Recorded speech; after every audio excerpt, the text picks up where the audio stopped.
1992 সালের 5 ফেব্রুয়ারি ব্রাজিলের মোগিদাস ক্রুজেসে জন্ম নেন ফুটবলের জাদুকর নেইমার জুনিয়র। ছোটবেলা থেকেই ফুটবলের প্রতি ছিল তার অসাধারণ ভালোবাসা। মাত্র 17 বছর বয়সেই সান্তোস এর মূল দলের অভিষেক হয় তার। অসাধারণ ড্রিম বল আর গোলের মাধ্যমে খুব দ্রুতই বিশ্ব ফুটবলের নজরে চলে আসেন নেইমার। 2013 সালে তিনি যোগ দেন বার্সেলোনাতে। সেখানে মেসি, সুয়ারেজের সঙ্গে গড়ে তোলেন বিখ্যাত MSN ত্রয়ী। বার্সেলোনার হয়ে তিনি জেতেন চ্যাম্পিয়ন লিগ সহ একাধিক শিরোপা। 2017 সালে রেকর্ড ট্রান্সফারে পিএসজিতে যোগ দেন নেইমার। এরপর 2023 সালে খেলেন আল হিলালে।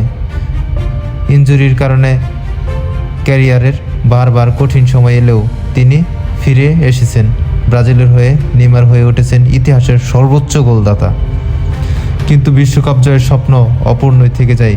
তবু নেইমার শুধু একজন ফুটবলার নন, তিনি কোটি কোটি মানুষের শৈশবের এক টুকরো ফুটবল জাদু।